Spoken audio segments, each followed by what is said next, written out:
Hello everyone, welcome back to my channel. I hope आप सब ठीक होंगे। आज की वीडियो बहुत ही इंटरेस्टिंग है एंड इन्फॉर्मेटिव भी है। वीडियो को पूरी एंड तक देखना। इस वीडियो में मैं आप लोग के साथ इंडिया से यूएस आने तक कितना खर्चा आ सकता है पूरा इन डिटेल में शेयर करूंगी। अपनी प्रोफाइल के हिसाब से मुझे कितना खर्चा आया मैं वो सब आपको बताऊंगी, तो वीडियो को पूरी एंड तक देखना। यूएस स्टडी वीज़ा अप्लाई करने के लिए दो ऑप्शंस है। पहला, आप अपना प्रोसेस खुद कर सकते हैं जिससे आपका बहुत सारा पैसा सेव होगा। दूसरा, आप किसी कंसल्टेंसी की हेल्प ले सकते हैं। अगर आप अपना प्रोसेस खुद करोगे थोड़ा बहुत प्रॉब्लम आएगा, बट इन द एंड अगर आपको कुछ भी डाउट होता है ना तो आप यूनिवर्सिटी को मेल कर सकते हैं या फिर यूट्यूब पे देख के भी आप इजीली अप्लाई कर सकते हैं। यूट्यूब पे बहुत सारे वीडियोस है कैसे अप्लाई करना है, क्या प्रोसीजर है।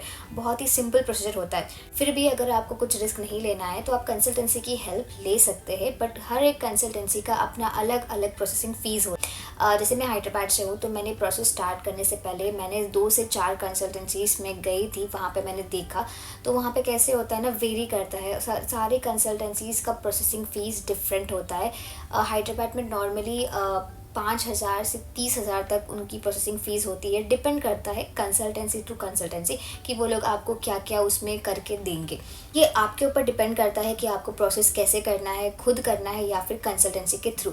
दूसरी सबसे इम्पॉर्टेंट चीज़ है डॉक्यूमेंट्स। आपको डॉक्यूमेंट्स अप्लाई करने होते हैं। कुछ बेसिक डॉक्यूमेंट्स होते हैं जैसे कि letter of recommendation, financial documents, transcripts, original degree. ये यूजली सबके पास नहीं होते हैं। जब भी आप प्रोसेस अप्लाई करते हो तो ना आपके पास एक लिस्ट होती है। आप गूगल से भी लिस्ट निकाल सकते हो कि क्या क्या डॉक्यूमेंट्स आपको अप्लाई करने के लिए चाहिए। तो ये मेन डॉक्यूमेंट्स है जो हर किसी के पास नहीं रहते, अप्लाई करना पड़ता है।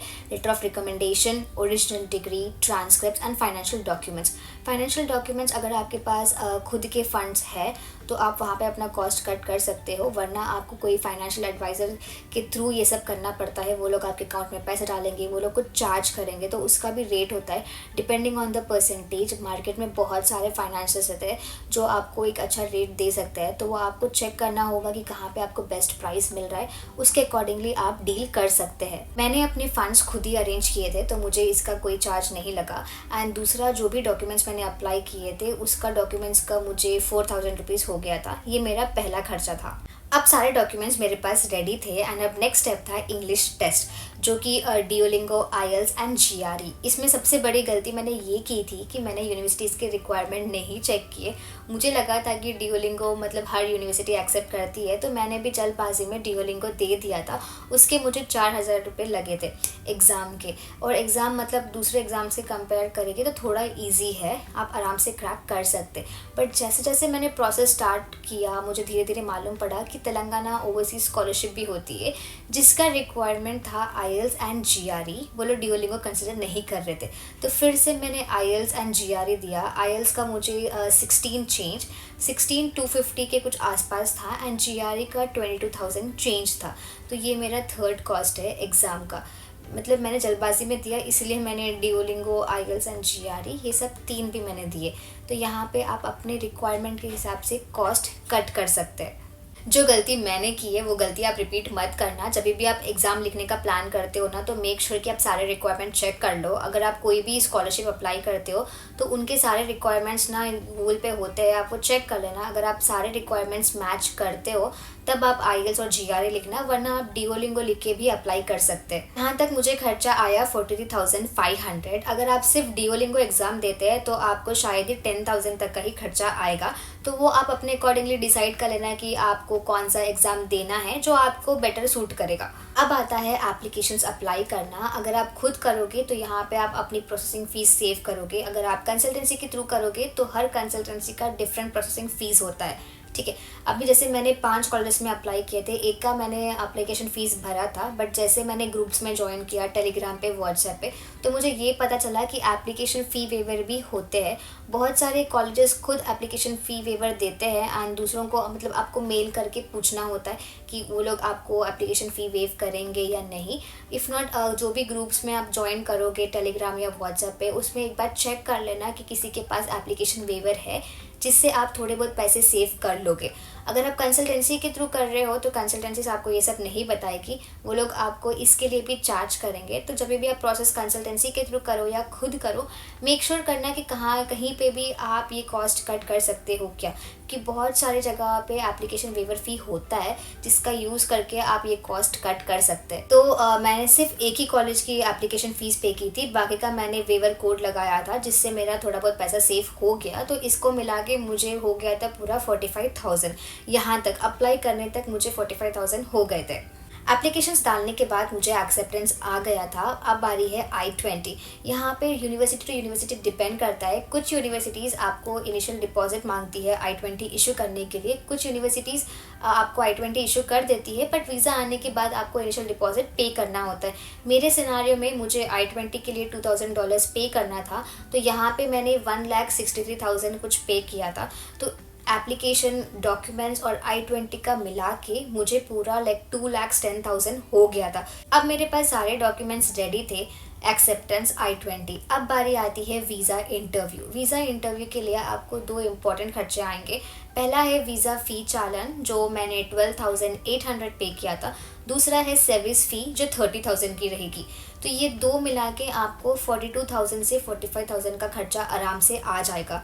अगर आप स्लॉट खुद बुक करते हो तो आपको वहाँ पे भी कॉस्ट कट होएगा। अगर आप बुक नहीं कर रहे हो, आप कहीं बिजी हो, तो बहुत सारे लोग होते हैं जो आपके लिए स्लॉट बुक करके देते हैं, बट मेक श्योर कि वो आप अपने डिटेल्स किसी को ना दो सेफ्टी पर्पज़ के लिए। तो आप खुद ही अपना बुक करो, चेक करते रहो एवरी 1 आवर कि ना यहाँ पे आप सिर्फ 3 बार ही लॉगिन करके चेक कर सकते हो, तो वाइसली चेक करना। या फिर आप कोई ग्रुप में हो तो ग्रुप में ज्वाइन कर लेना, वहाँ पे आपको अपडेट्स मिलते हैं। checkvisaslot.com भी कुछ साइट है, वहाँ पे भी आप देख सकते हैं। साइट एग्जैक्टली मुझे पता नहीं है, बट आप गूगल पे जाके देखोगे तो आपको मिल जाएगी। तो ये नॉर्मल खर्चा है वीज़ा इंटरव्यू का। अब आपका वीज़ा स्लॉट बुक हो चुका है एंड अभी यहाँ पे जो भी डॉक्यूमेंट्स आप कैरी करोगे वो सेम डॉक्यूमेंट्स होगा जो आपने कॉलेज के लिए अप्लाई किया था, बट यहाँ पे भी आपको फंड्स शो करना होता है। I-20 के लिए जो भी आपने फंड्स शो किया था, यहाँ वीज़ा इंटरव्यू के लिए भी आपको फंड शो करना रहता है। अगर आप खुद फंड्स अरेंज कर लेते हो तो आपको कोई कॉस्ट नहीं आएगा। अगर आपके पास फंड्स नहीं है, आप किसी फाइनेंसर की हेल्प लेके फंड्स शो कर सकते हैं। वो लोग चार्ज करते हैं, कोई 1.5% के हिसाब से चार्ज करता है, डिपेंड करता है।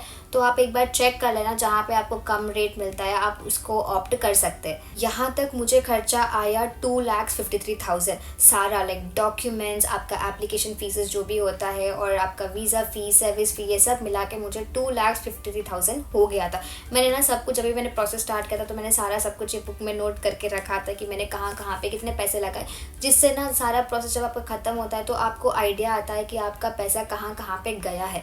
इसमें बहुत सारी चीज़ें मैंने कट डाउन किया था। अगर आप कहीं बाहर से कंसल्टेंसी के थ्रू कराते हो तो आपका फिगर डिफ़र करेगा, आपके प्राइसेस भी चेंज करेंगे।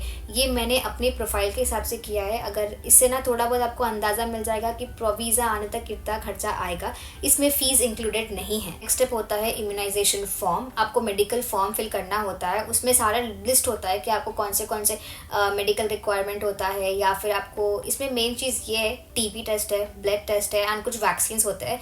ये सब आप कराओगे कोई भी मेडिकल सेंटर में जाके तो आपको आराम से 5,000 से 6,000 रुपये हो जाएंगे। अभी आपको आइडिया हो गया होगा कि शुरू से एंड तक कितना खर्चा आपको आ सकता है। मेरी तरह जल्दबाजी मत करना, आप हर एक चीज़ देखना, रिसर्च करना, उसके बाद आप एग्ज़ाम लिखना आपके रिक्वायरमेंट के हिसाब से।